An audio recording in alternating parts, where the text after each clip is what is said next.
And on the line with us, the senior editor for investigations at the International Business Times, ibtimes.com, David Sirota. You can tweet him at David Sirota or at ibtimes or at Poli, Poli_capital, AL. David, welcome back to the program. Hey, Tom, thanks for having me. It's been way too long since we've talked. So it has been, but I'm glad to be on the show. Thank you. Tell me about Mike Pence gambling in Indiana. I found this an absolutely fascinating story. Wanted to share it with my listeners. Well, thanks. It was a story we've been working on for a long time with MapLight, the nonprofit money and politics group. And what we looked at was Mike Pence's record in Indiana and the Trump campaign's essential assertion that because Donald Trump is personally wealthy, that means that his administration would be above donor influence. When you look at Mike Pence's record, though, that assertion is challenged. Pence and Trump seem like they might differ on the issue of gaming and casinos. Donald Trump, a casino magnate, Mike Pence has stated that he wants to limit gambling in Indiana. He's a social conservative. Because he's a good Christian. Right, exactly. But what we found is that Mike Pence has been the beneficiary of groups that have been heavily bankrolled by Indiana gaming interests, including their lobbying firms, which under Indiana law delivered direct corporate contributions to Pence's campaign, hundreds of thousands of dollars.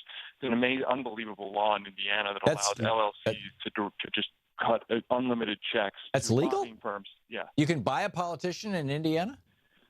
I mean, literally, lobbying firms are allowed to give unlimited corporate campaign contributions directly to politicians who regulate the clients that those lobbyists represent.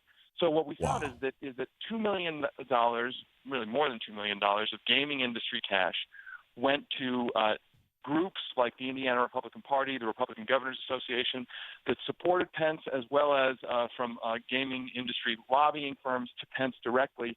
And here's the kicker: at a time that Pence then allowed for landmark gaming legislation, pro-gaming legislation, to pass in his state after he had said that he opposes an expansion of gaming in Indiana. Wow. So here's Mike Pence comes into office proclaiming himself to be the uber Christian, to the point that he's got to, women have to notify the state when they're not, when they're not menstruating, because the whole periods for Pence thing. I mean, that's a slight exaggeration, but damn close. He's promoted anti-LGBT legislation, anti-woman legislation, anti-abortion legislation, all these things in the name of Christianity. And he said, and he was elected on the platform of "I hate gambling" because it's not Christian. And now Indiana is like one of the major gaming states.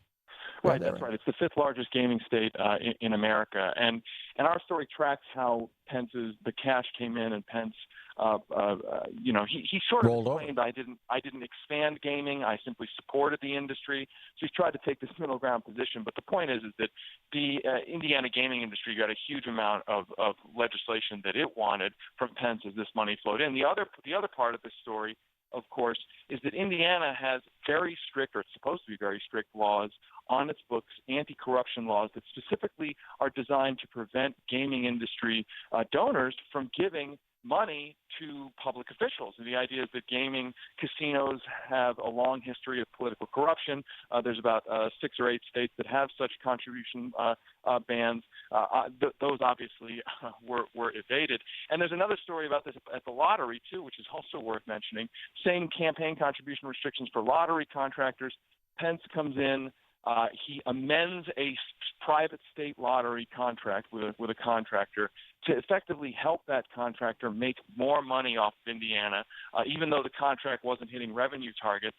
That amendment happens very stealthily.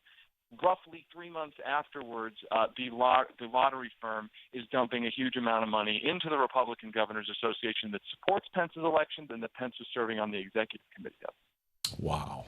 So when you reduce it to its essential core, this is kind of a combination of a story of it's the corruption stupid, and this is like Citizens United and Buckley versus Vallejo on steroids.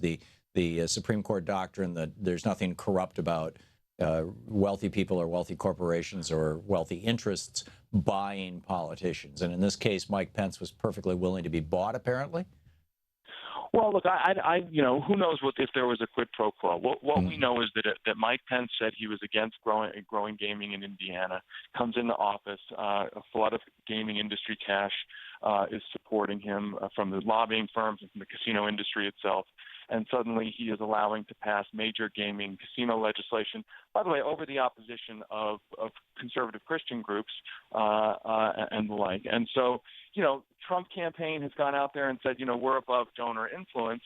But this is a pretty clear example of where major donors with a lot of money got exactly, maybe not exactly, but a lot of what they wanted in Indiana from Mike Pence. Well, and I would say that, for the Trump campaign to say that they're above donor influence and then go on to deny climate change, as they're presumably being, at the very least, assisted vigorously by fossil fuel interests or organizations aligned with them is a lot disingenuous.